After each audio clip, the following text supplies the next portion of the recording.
Hello everyone, it's me, FelNE, and today we're going to learn how to take on the tree-like behemoth, Agarus, in this week's Behemoth Breakdown. To begin, I highly suggest you don't dive into the area when Agarus has its roots out at the start of the hunt.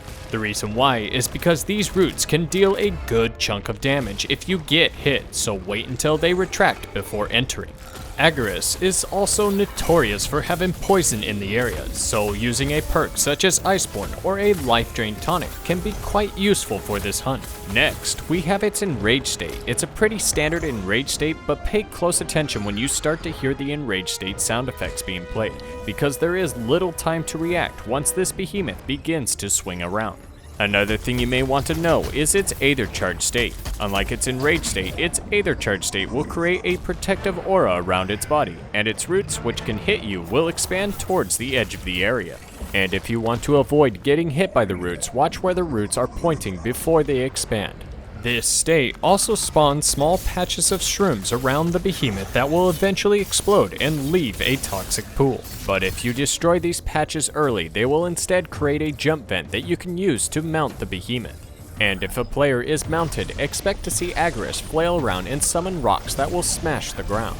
Another thing about this state is the behemoth will release a barrage of orbs that will slightly home in on the players. So to quickly stop this state, attack the roots until Agarus is forced to retract them. Once all the roots have been taken out, the behemoth will be stunned and left open to attacks for a short time. But if you don't take out the roots in time, the roots will instead start moving and force slayers to dodge.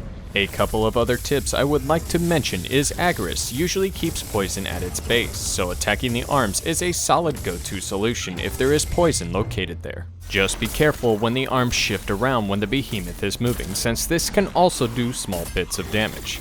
Now that we have a basic understanding of the behemoth, let's learn all the attacks Agarus can use on slayers. When a slayer is behind the behemoth, its bludgeon arm will raise up and then slam it into the ground. It's pretty easy to avoid if you're away from the arm, but if you're up close, dodge as soon as you see it coming down. Another move used when a player is behind the behemoth, Agarus will use its vine arm to try and skewer the slayer. It's pretty fast, so be very aware of that arm as it moves towards its back. Lifting its whip-like arm up, Agarus will use it to hit players at a distance. It has a long windup before the swing, so prepare yourself to possibly dodge just as the arm comes down to avoid taking damage. Planting its small arm in the ground, an aura will emit where the player is currently standing. If you're within the range of this aura, your slayer will be tangled up in its roots and have some of your health drained before being released. As its small arm raises up, the vines will spin like a drill before impaling the ground. After a couple of seconds, the behemoth will then uproot its arm and create an explosive terra wave in the process. It's a very easy move to avoid if you keep moving on the left side of the behemoth. As Agarus raises the roof, a line of rocks will sprout from the ground and come crashing down, which happens multiple times with each line expanding further out than the last.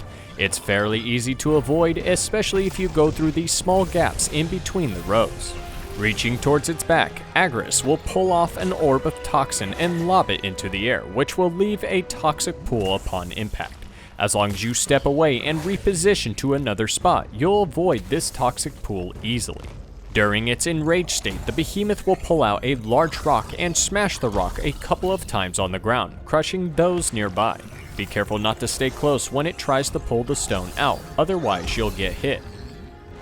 Taking one of its arms and turning its body, Agarus will sweep the area with one of its arms to hit nearby players. The timing for avoiding this attack will depend on the arm that's being used. The whip-like arm will quickly sweep across the earth, while the bludgeon-like arm will move much slower.